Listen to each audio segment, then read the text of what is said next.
Ladies and gentlemen, we're back for the third and final portion of our coverage, special coverage of the outstanding secondary students of Angeles City. And I'd like to introduce from the Angeles City National High School, Mr. Ronald P. Coricor. Hello, sir. Good afternoon. You're welcome. Huh? Thank you, sir. And to the left of Ronald is from the Systems Plus College Foundation, John Carlo Cayanan. Hello, sir. Thank you po. Good afternoon. Good afternoon. And of course, to my right from the Francisco G. Nepomuceno Memorial High School, Jessie May S. Corpus. Hello, sir. Thanks for welcoming. And again from the Francisco G. Nepomuceno Memorial High School, Aljon T. Del Rosario. Thank you, sir, and good afternoon. Okay. Alam niyo na siguro, lagi namin pinag-uusapan dito every year na yung mga nananalo sa the outstanding secondary students of Angeles, well-rounded yan. Kamukha mo, well-rounded ka. Very round ka pa. Ha? So, anong reason why you have been chosen to represent your school in this batch of awardees? Siyempre po, gusto ko pong bigyan ng pride yung school ko. Pati na rin po yung parents and teachers ko. Kaya po napagdesisyonan kong sumali po dito.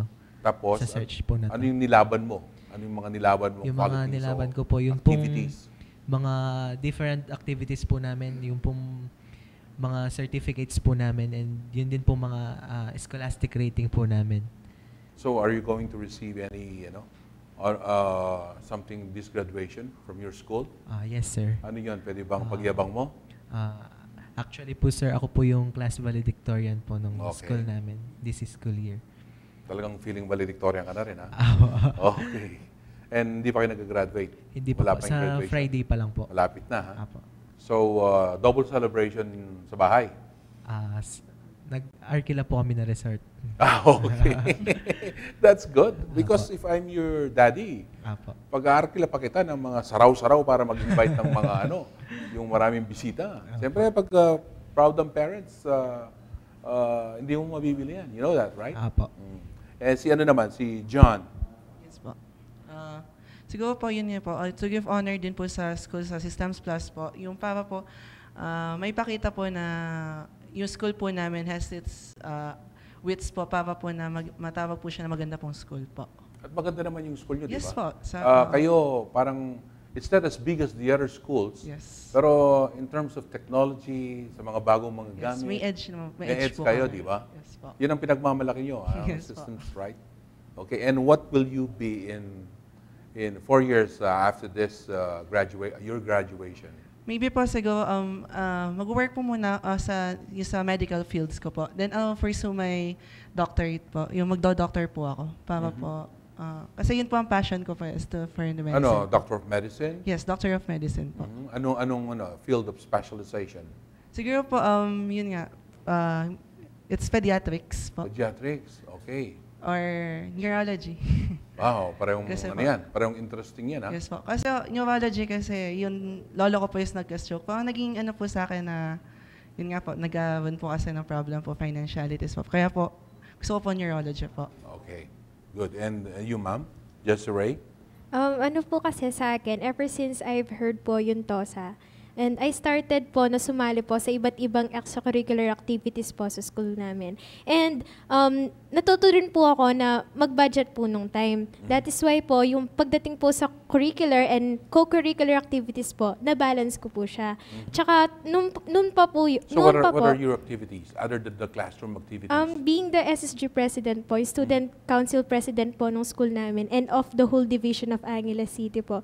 Yun po, nagkakaroon po kami ng mga trainings para po sa mga kapwa president po namin para ma-develop po yung leadership potential po So may na nasa seminars kanila. kayong ina-attend? Yes, sir. So what did you learn from this training that, yung actual training, being the president, right, plus the seminars, anong natutunan mo? Well, I've learned different things such as the values, especially the traits of being a good leader. Okay. And kung ano po yung kailangan, hindi lang po basta-basta matalino ka, kailangan po pala masipag ka. Pero Kasi matalino ka rin, di ba? Po, So paano mo nasabing masipag ka? Sabi mo kanina, you're able to, yung time mo, yung nagamit mo ng husto, yung tamang paggamit sa oras? Every recognition po kasi namin, meron pong portion doon na ina-award po yung mga most outstanding officers po ng student council. And I'm proud po na every recognition naman po, napapasama po ako doon sa mga officers po na So yun. tama ang ginagawa ng TOSA kasi sabi mo, you really worked for this. You wanted to win this one. Yes, sir. Hindi kagaya ng iba, nanalo sila, pero ikaw, you really wanted to win. Yes, sir.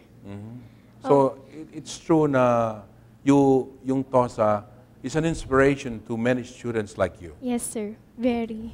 And you, sir, Ako naman po, it's for my family po. Gusto ko lang pong ipakita sa kanila na hindi po sayang yung in-invest nila sa akin and for the glory of God din po.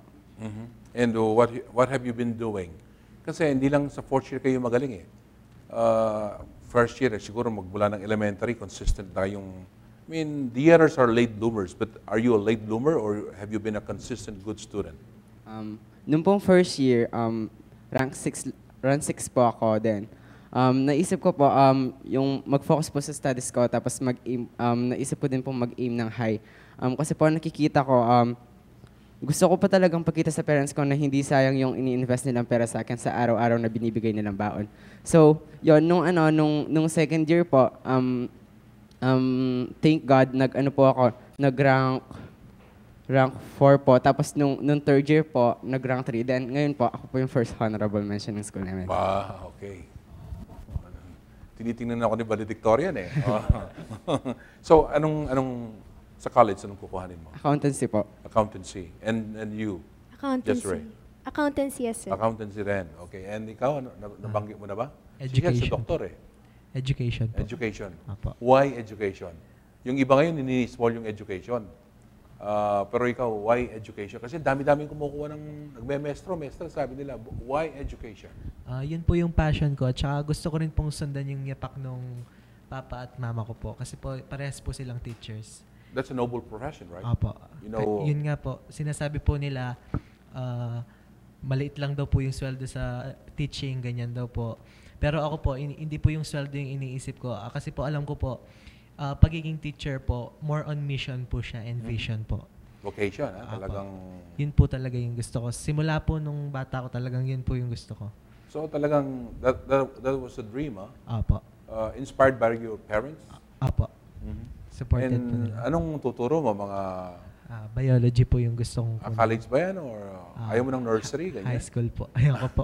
Biology, Apo, sa high Kasi science subject sa di ba? Apo. Sa high school. Apo. Even in elementary, meron ng mga ganyan subjects, di ba? So, you think you'll hurdle this? May exam pa yan, di ba? Apo, Sa public ka ba magtuturo o sa private schools? Gusto ko po sa public. Public talaga. Apo. Yung teachers mo, ay yung mga parents mo ba sa public sila? Apo, yung father ko po, dun po sa school nila, sa Francisco G. Nepomuceno Memorial High School po. Tapos, yun pong mother ko, dun po sa school namin, sa Angeles City National High School po siya nagtuturo. So, talagang pinagmamalaki ka ng mga parents mo yan, no? Apo. So, hindi nila sinasabi sa'yo, iho, mahirap yung magturo, o konti pa yung kita, maliit ang sweldo. Ba't hindi na lang ibang kuhanin mo? Minsan po, sabi po nila, sigurado ka ba dyan sa kukunin mo? Ganyan sabi.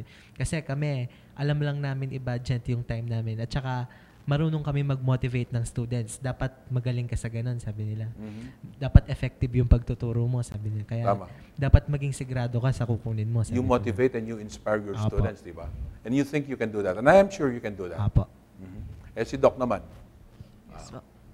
talagang serious ka na sa pagiging doktor. Opo, ever since po kasi nung bata po, yung mga preparatory po, sinasabi ko, when I grow up, I want to be a doctor po. Yun po, consistent po, gusto ko po maging doctor po. Kasi, yung ewan ko ba, sabi pang, yung nagpe-pray po ako kay Lord, bigyan niya po ako ng sign ho, na parang magdo-doctor po ako. Yun nga po, yung laging grandparents ko po is laging nasa hospital po sila.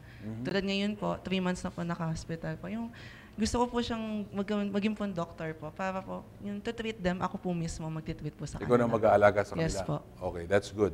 And both of you want to become CPAs, ha?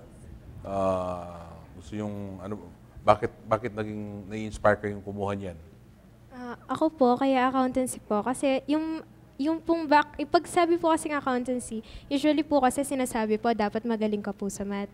Kaya lang po kasi ako, of all the subjects po, honestly po, yung pong math kasi talaga, yung naiiwanan po yun dun sa sa iba pong subjects. Tapos yun po, well, I could say naman po na especially on communication po sa Filipino, English, I do good po. Pero parang kung gano'n na lang po lagi yung pupuntahan ko, puro Good dun ka na sa, dun eh, no? kung sa magaling po ako, kailan pa ako mag-grow, sabi ko po sa sarili ko.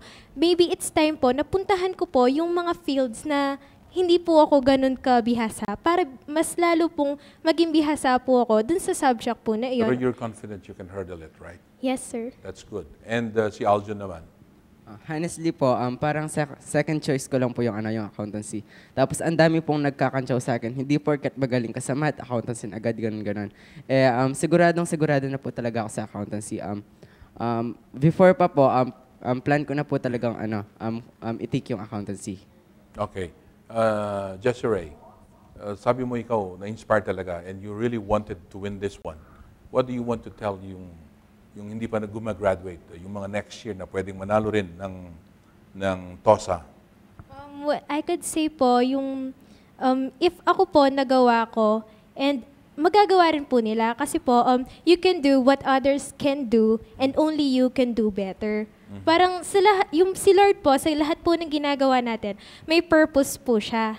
So, I believe po na ito po yung purpose niya para sa akin and this is the field na dapat naririto ako. And alam ko po na there are a lot of young people out there na mas gagaling pa po at gagaling sa amin po, na nakakuha na po ng They TOSA. can improve on what you have Yes, sir. done, right? And si Aljon?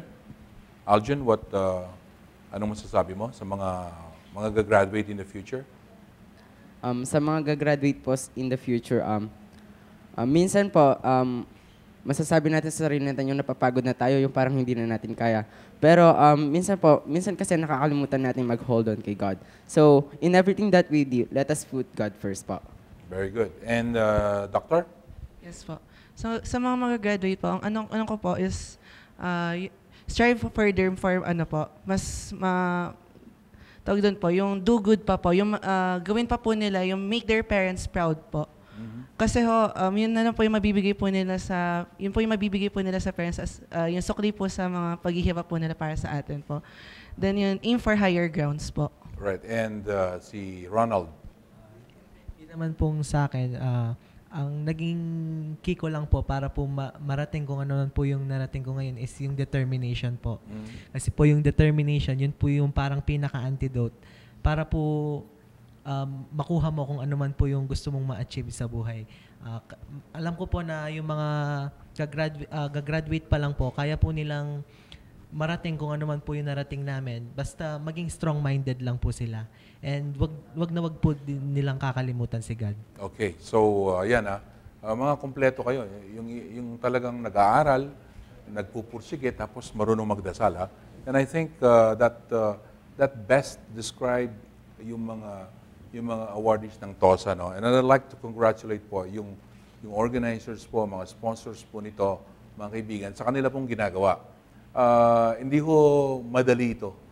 Yun hong pagpili, hindi po madali. At napakalawak po ng numbers na pwedeng pagpilian. Ang dami pong magagaling na estudyante sa lungsod ng Angeles.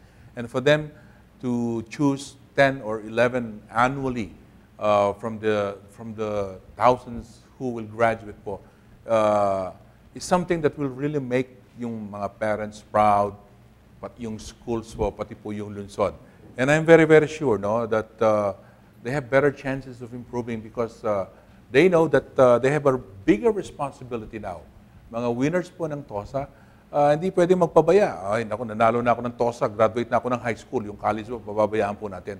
Because magiging worthless po yung magiging TOSA natin pag pinabayaan po yung ating pong kinabukasan. Yung kinabukasan, again, know how to pray to God, be determined and really work hard for whatever you want to become in your life. Ganyan lamang po ang formula, mga kaibigan. Konting swerte rin, no? At congratulations again to all the winners. Thank you po. Thank you, sir. Congratulations Thank you, po sir. Thank you very again much. sa mga organizers, mga magulang. Alam ko ho na talagang baka makapang-utang pa tayo niyan para paghanda ang ating mga anak dito sa pag-graduate po nila. Kayo po ang pinaka-proud and even the teachers, you are the second parents. You must be very proud also with the products that you have, we are seeing and listening to right now. So again, ito po si Sunny Lopez, no, sa inyong programang Action Central Luzon Special Edition. At hindi po tayo magsasawa ng ating pong programa ay magbibigay po ng suporta sa lahat po ng mga activities po at mga susunod po mga TOSA awardees. Thank you.